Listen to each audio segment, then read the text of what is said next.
On this episode of Trend Chat, we're going to talk about the GOP convention.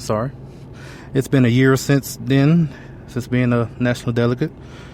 Also, today, found out that a lead singer for Linkin Park, Chester Bennington, was passed away.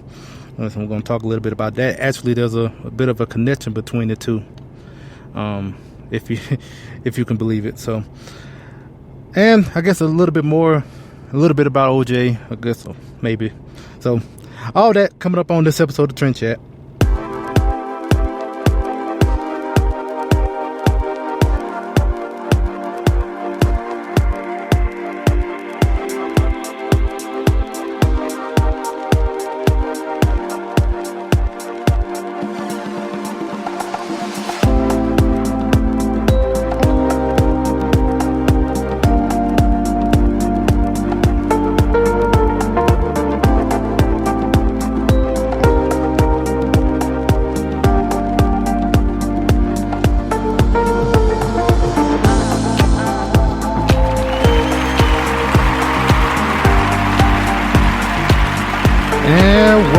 Welcome everybody to another episode of Trend Chat.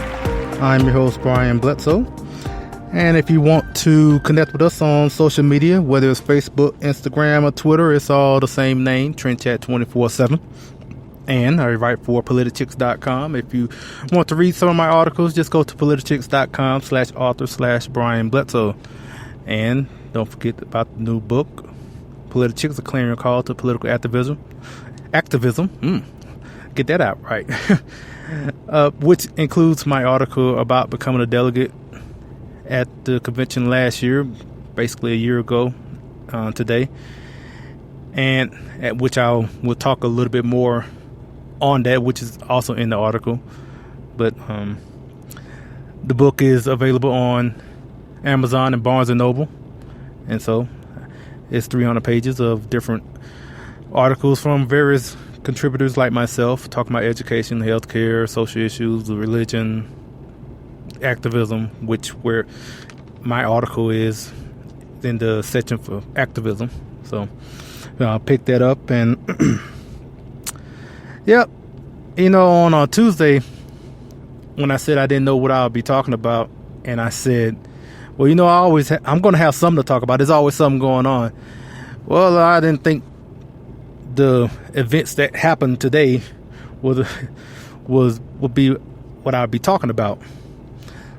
I didn't even know about OJ having his parole hearing today. So, and with Chester Bennington dying earlier today, that definitely wasn't something I could have saw coming.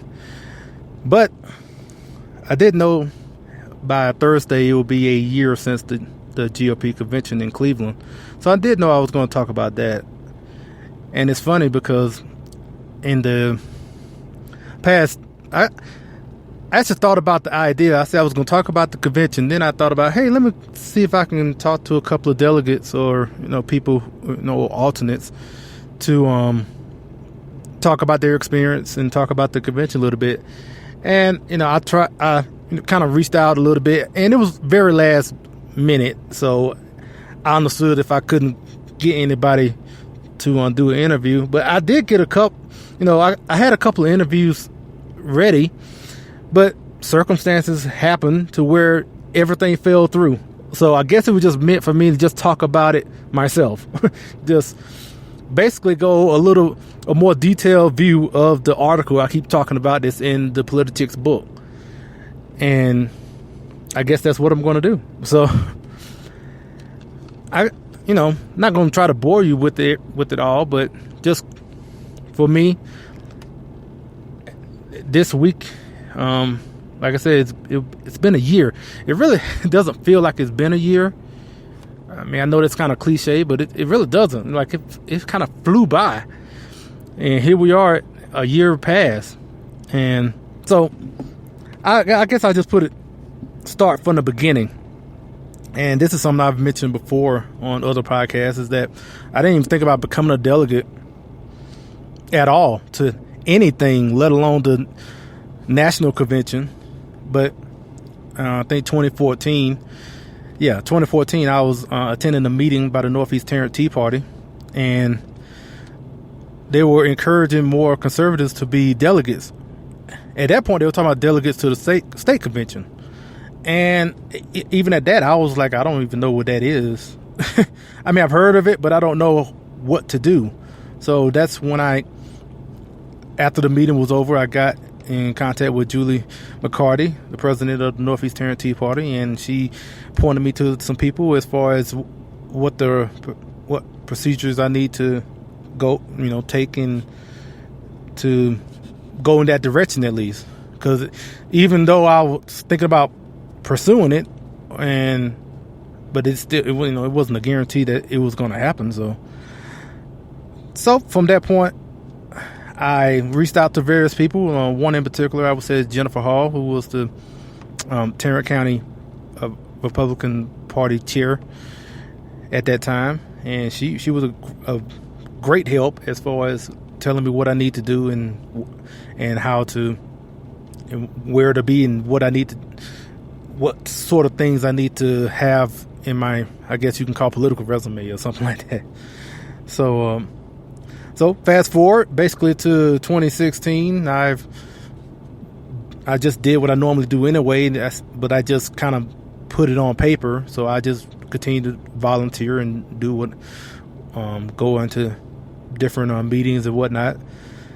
And so on to, like I said, 2016, I formally declared I would be running, and that was at the Grapevine Republican Club, which I mentioned on last week's episode, and then we went from there. And at that point, I really didn't know what was going to happen next. Like I said, this is all new to me. So at the time I declared, there were 22 candidates for 3 spots, 3 delegate spots, and then 3 alternate spots. So 6 spots altogether. But you had 22 people that I knew, that was publicly known, at least, that was running. Not counting the people who you don't know. So it could be maybe 30 to 40. So in my mind, I was like, I'm going to continue on and just see where this goes.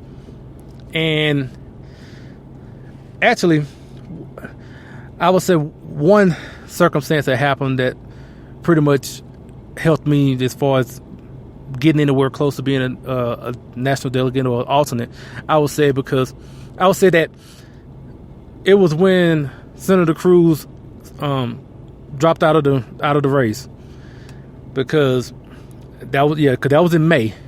So before he dropped out of the race, there was like 22 that was known to be running, and after he dropped out of the race, it cut in half. It was like 11. Still, that's a lot. And I'm thinking, okay, I'm still going to continue on to become a delegate, because it was something I was thinking to do even before Senator Cruz ran. So I just said I'm just going to continue on and see if I become a delegate. And so fast forward through the precinct convention, and because there's a precinct convention, that's where you start, and then there's another convention, a senatorial convention, and then let's get to the state convention, that's where you tell your story and why you should be a delegate. And I think I've told this before. I had no clue what was going on when I got there that morning. I had no clue people were kind of advocating for me before I even got into the room. I didn't know that, but apparently that was what was going on, and it was already kind of set that me and another gentleman named James Aspie were kind of the chosen ones to be delegates for Senator Cruz, because there were 3 delegate spots. So 2 were for Senator Cruz and 1 was for Donald Trump. And so me and James were chosen to be the 2 Cruz delegates. So even then, I'm still kind of like didn't know what was going to happen. So anyway, we get past. I'm just gonna cut through all the what happened there. Who knows? I might write it in the book sometime. So let's get past that. What happened throughout the at the state convention a little bit, and just get to the end of that. And so it kind of went to a runoff for me. It was me and another gentleman named Johnny Lopez, and we had to do a little runoff after the first 10 people kind of dropped out due to the votes. And then I won that runoff that day, and that's how I became a national delegate. And so, yeah, hey, yeah. So, hey, yeah, okay, yeah. So, and so from there, I've already, I guess I probably should have mentioned this. I already had like a fundraising campaign going on, but even before it was official that I was to be a national delegate, because I was told that it was going to cost a lot to go. And so, and if I was going to be there for a week or two, then I need to make up for the money I'm not going to make on the road. And so I started my fundraising, and before I knew that I was going, it was moving, pretty slowly. Then once it became official, like, it kind of took off. And so, long story short, I reached my goal, and then so I had the money set to go. It kind of stretched out a little bit more because I initially were planning to go just for the week of the convention, but then as soon as I found out I was going to Cleveland as a national delegate, I was informed that I should consider going the week before for the Republican National Committee summer meetings, which is in Cleveland, the same place as the convention, but it's the week before. And so from that, I'm like, okay, well, I increased my fundraising after knowing that. But even so, I still went on and reached my goal. And so we went there the first week. And so I got there on the week of the summer meetings, and little side note, I actually went to Cedar Point, which is an amusement park up in North Ohio, and had a great time there. It's one of the largest amusement parks as far as roller coasters, and I think it has the most roller coasters in the world or something like that. It was a great time. That's a little side note. That was fun. Actually, that's probably the last bit of fun I actually had for like a week and a half after that, because I'm just going to say it now, because a lot of times people ask me how was it at the convention, and fun is not the word I use, because it wasn't particularly fun. It was fun at parts, but for the most part, it wasn't really as fun. I know a lot of people tend to have a great time and all that, and I guess I get into that a little bit later. I actually have a bit of a problem with that, but and yeah, I'll get into that later. So the first week, it was a lot of meetings. It was very tedious. You're just sitting in, watching the committees go over the rules and over credentials, and it can be very, very boring to someone that's probably not really engaged or really involved or really care about the behind the scenes stuff that happens in the party. Well, for me, because it was my first time, I was intrigued in it and going to these meetings. One meeting in particular was the rules meeting, which lasted, I think, almost 10 hours on, I forgot what day it was, but it went all day. Ended around close to midnight almost, but I was interested in what was going on, and actually that was a very disappointing part of the whole trip because of how things happened as far as the rules were set for the convention the next week, and how things went about. And it was disappointing just because there were things that should have been addressed, but didn't get a chance to get a hearing, mainly just through technicalities. I mean, it's not like it's not saying that something was illegally done, but you had a lot of shrewd, crafty politicians in there who took advantage of every letter of the rules, and it was basically an example of an experienced politician against someone who was a novice. And you had a lot of times where you had things happen to where you wanted to get your voice heard. You wanted to get this, I guess, rule to get a hearing, and because these experienced people that don't want you to get that, that hearing, or don't want people to hear what you have to say, figured out a way to kind of shut down the debate, which is not something that's unique to what happened there. If you watch C-SPAN, it happens too. If you go to any state capital, that same thing happens there too. It was an example of knowing the rules and how to go about it and try to get what you want done. And yeah, so that was a disappointing part to see, as far as I feel like people should have had a chance to get their whatever they wanted to get said, whatever they wanted to get put out to the committee. Even if I disagreed with it, I feel like they still should get a hearing.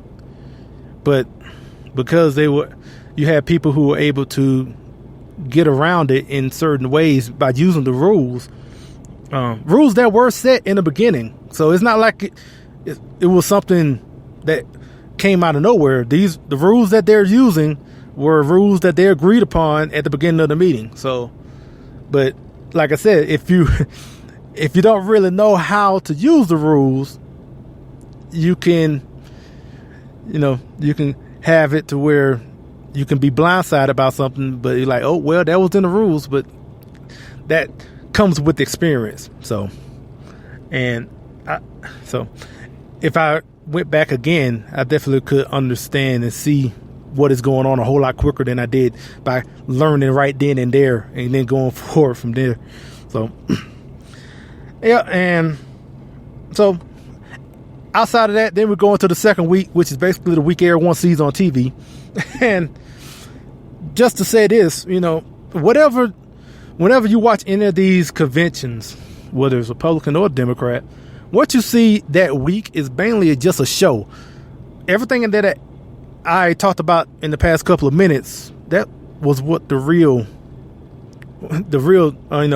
show is going on. That is when the real business of the party is being done, is the week before the convention.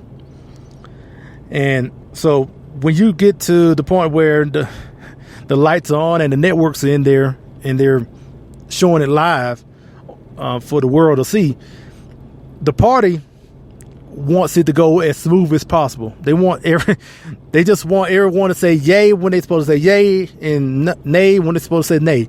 That's how they want it to go. Now, I have a problem with that because that's not how it's supposed to go. This doesn't supposed to be a show. This kind of goes what I'm saying about my whole time there not being particularly fun, because I had a big problem with the fact that they treat this like this is a TV show, and they want to treat this just a formality. But that wasn't what the convention should be about. The convention should be about handling business. And for me, like I said, this is my first time there. When I noticed real quick that most of the people here, even delegates that are there, are there most so to have a party as opposed to conducting business. I had a problem with that. I feel like we come here to I keep using that word. We come here to do business of the party, and it is that was something I had a big gripe about personally, and it kind of goes into what, as far as me being on the floor, I wasn't on the floor nearly that much for that reason. Because once I found out that we're not really conducting business, we're just down here just to hear some speeches and to treat this like a TV show, I'm like, well, what's the point of me being here? So if we're not really conducting business, I'm just here just to be present. And then I'm like, well, I can just go do some interviews or something. Not saying I was just seeking out interviews, but what I'm saying, there were times where media will come up to you and ask for an interview. And so when I found out that basically we weren't really conducting any real business, then I just went around to the different media outlets and just walked around and took a couple of pictures and whatnot. And so, yeah, so that's, and like I said, that's what I was saying as far as this not being particularly a fun experience for me. So, and because I don't know how many people who are listening will feel that way, but I think when we have a convention, just because it is broadcast live doesn't mean we have to treat this like it's just some formality when we're supposed to be, conducting business for the party. And yeah, so I guess that's something I haven't mentioned too often when someone asks me about it, but that is one pet peeve I definitely have. And I'm sure I'm not the only one, and I'm sure this is not the first time anyone has ever brought this up, but I'm just saying that's my experience being there. So, and I don't know if I ever go back. Not saying like I don't want to, but I kind of also feel when it comes to being a delegate is that there are other people who are out there getting involved with the party, and if they've never been before, I don't want to block them from having that experience just so I can keep going, every other year or every 4 years or whatnot. So I'm open to giving more people opportunities to have the same experience I have. So that's why I'm saying I probably won't go again, not as a delegate. I'm more open into supporting people who haven't been before. So that's how I feel about as far as being a delegate again. Now I might just go again, but as a guest. And speaking of that, I had a number of guests at the convention, because being a delegate, we were able to have 4 guest passes, and so I passed them out, gave them to 4 people, and actually my strategy was to give it to 4 people from Ohio, mainly because it's in Ohio and it's the easiest for them to get there, and so I just thought about, okay, who are some people up there that I know in Ohio who would like to go to the convention. So one of the people that were my guests, her name is Cami Tolan, and we actually did a interview with her and just asked her about her experience at the convention. And here's my interview with her. Hello, this is Trent Chat, and we've talked about before as far as talking about the things going on at the convention, and just wanted to bring on one of my guests at the convention last year. Her name is Cami Tolan, and just want to ask her about her experience from everything that went on. So, hello, Cami, how you doing? Hi, Brian. I'm doing great. How are you? Doing good. Doing quite well. So, I just want to ask you, basically, to start off, what was your experience? I noticed you was only able to be there one day, but from that one day, how you liked everything? Yeah, we had a great time, and I appreciate the fact that you you were kind enough to invite me, and we got to experience the whole convention.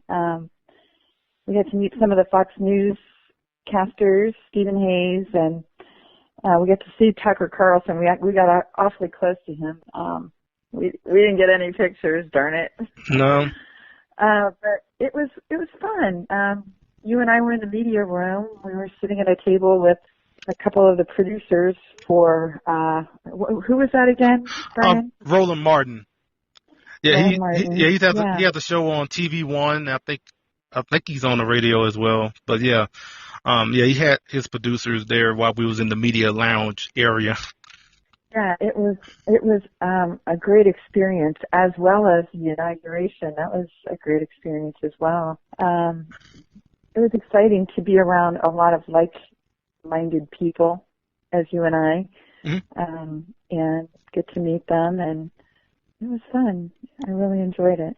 Yeah, so I noticed that. So when we went to the convention, so if anyone don't know, the delegates are kind of on the floor, and then like whoever guests that you bring have to go like to the top of the arena, which was in Cleveland, so the Quicken Loans Arena. And how much of all the festivities did you see while you was in the arena? I was able to see Donald Trump and his family. That was exciting.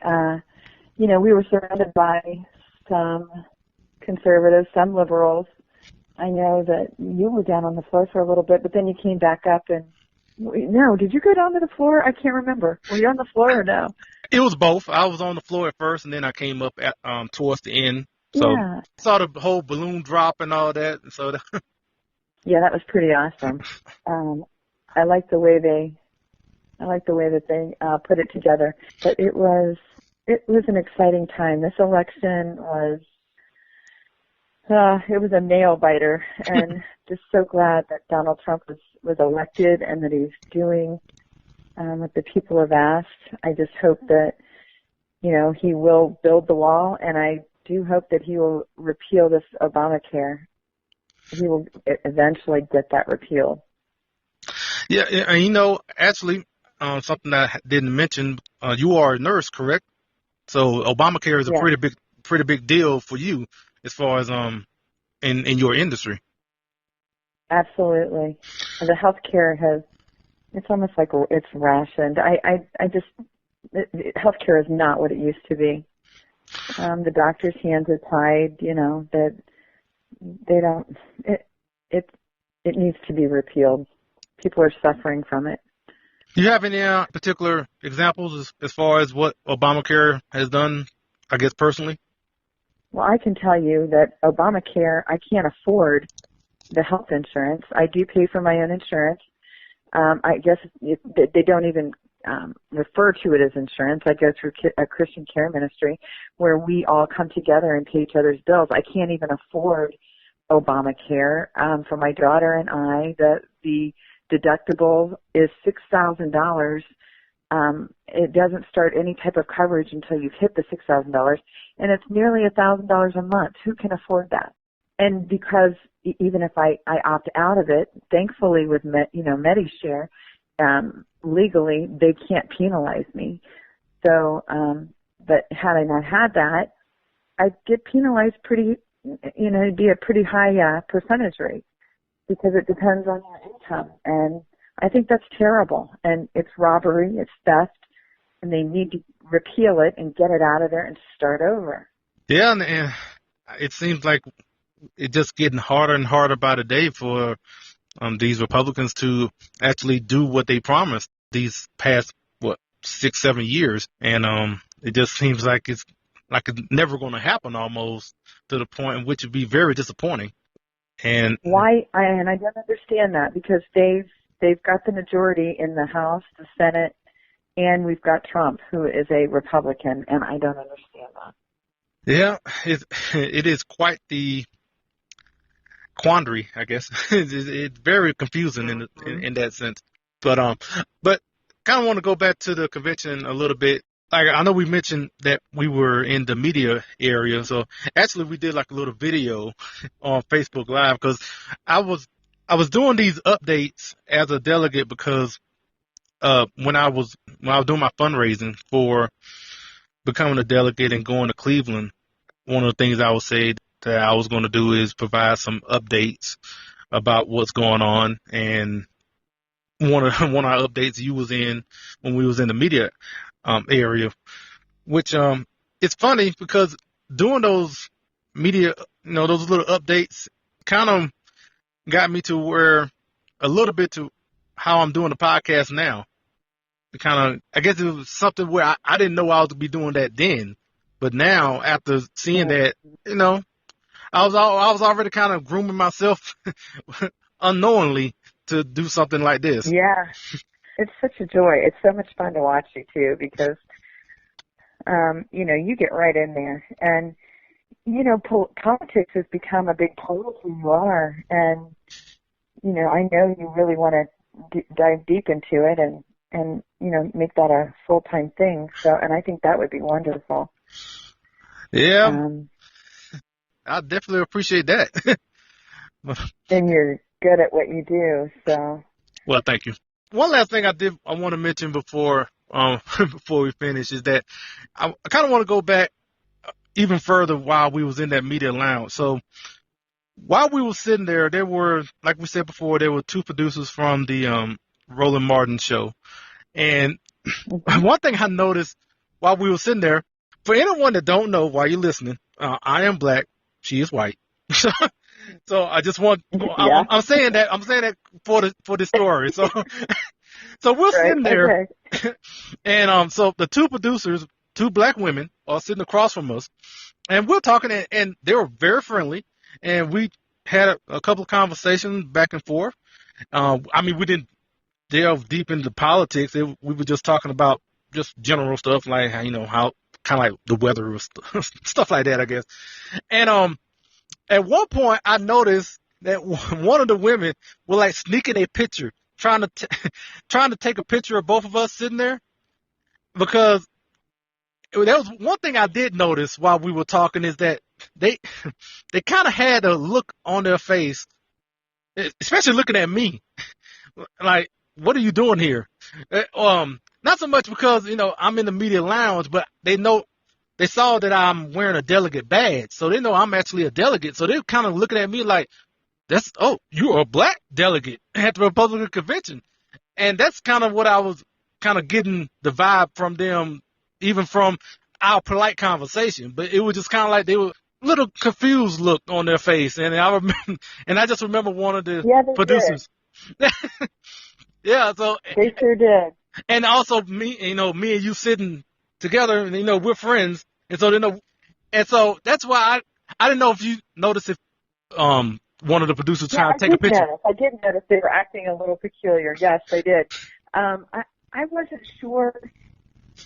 They were very interested in what you were doing and who you were, and they asked a lot of questions, and they were. I think I might remember that happening as well, Brian, but I don't think I said anything. I was trying to find the picture actually, but I think we didn't get their cards we did get their names, but I couldn't remember after I left. But I wish I would have got their cards. I was kind of wondering, was she taking that picture, and I was trying to find it on the internet somewhere, like was it on an Instagram account somewhere, and wonder. Yeah, but I never did find it. So, but. Cammie, I appreciate your time, and thanks very much. You're welcome, Brian. Thank you so much. Yep, and thanks to Cammie for her time. And here's a word from our friends with the Founding Project. Hello, Trend Chat listeners. If you like the Founding Project's Civics Education video series, Civics for All Ages, and our Educational Meme series, we think you will love our new website. Join us at thefoundingproject.com and be a part of the civics movement. The Founding Project is a 501c3 education nonprofit. Please join us today. Yeah,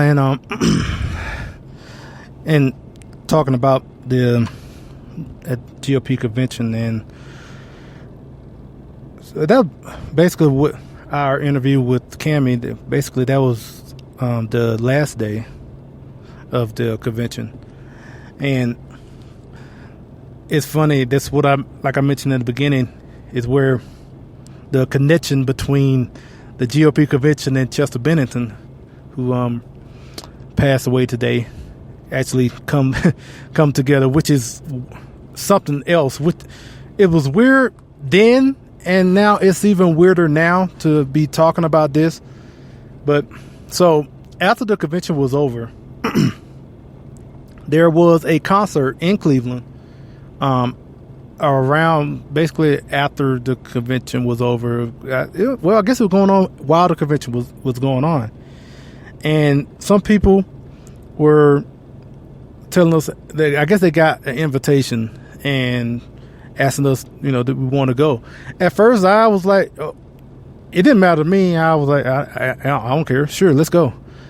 I didn't even look at the names of who was performing. Actually, what got me there is that they had all this free food.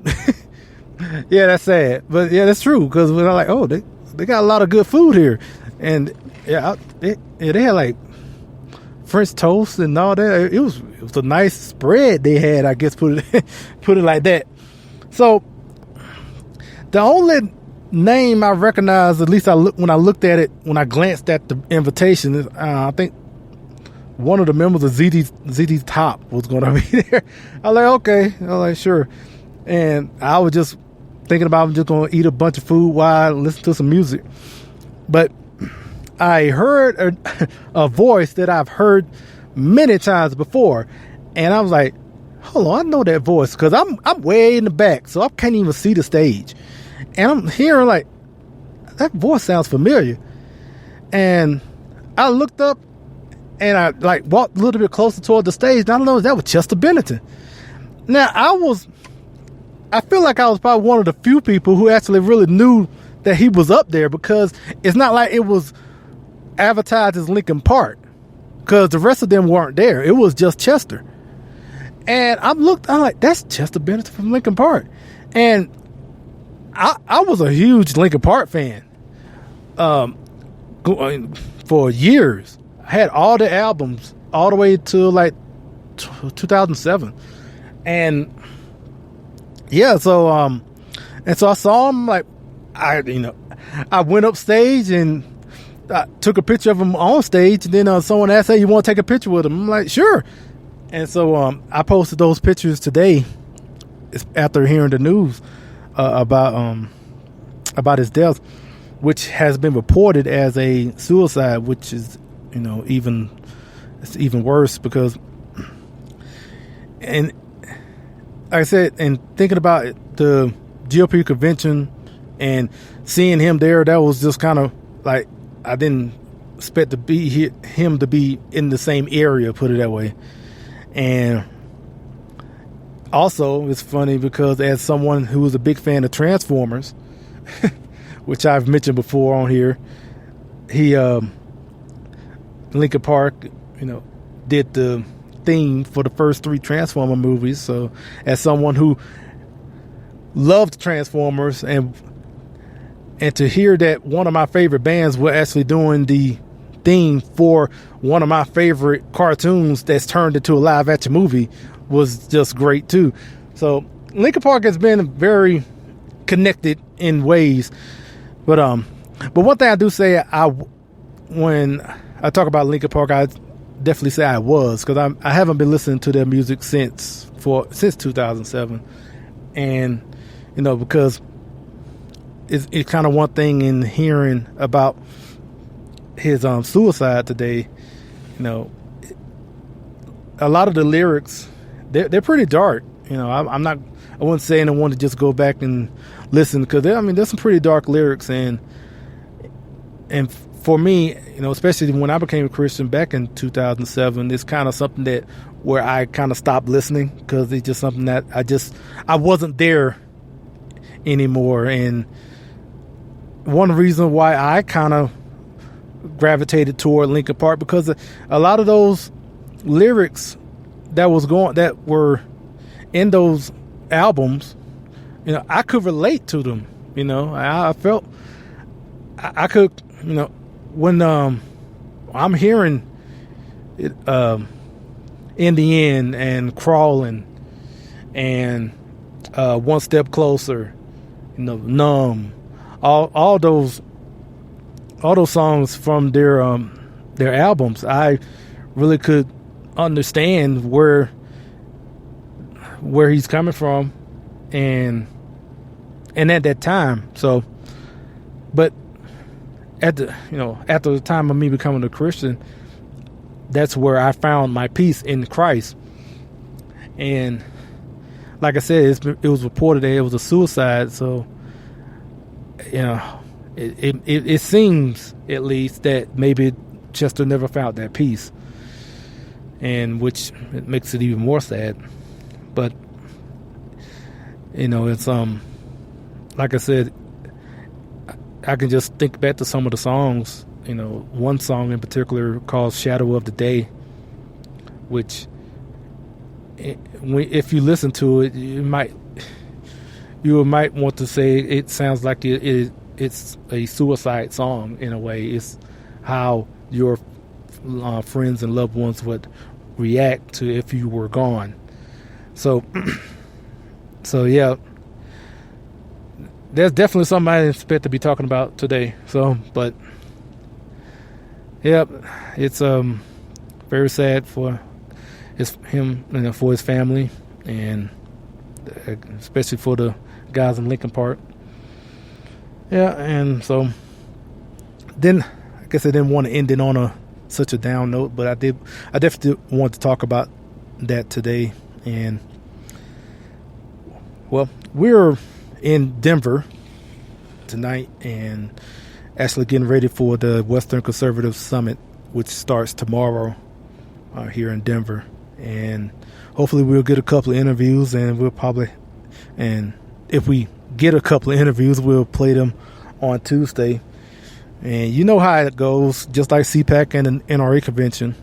If we get so many interviews to the point where we might have to do a whole week of it, if that's the case, then that probably would have happened.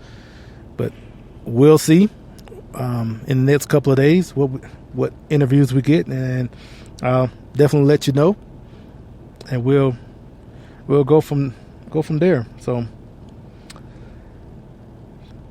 just thank everyone for listening, and if you like it, share it, subscribe it, all that. Tell your friends. Tell people you don't like. I don't care. Just tell them to go to trendchat247.com. Maybe they'll like it. Even if you don't, maybe they'll like it. Tell them. So yeah. So all that being said, thanks for listening, and until next Tuesday, we'll chat with you later.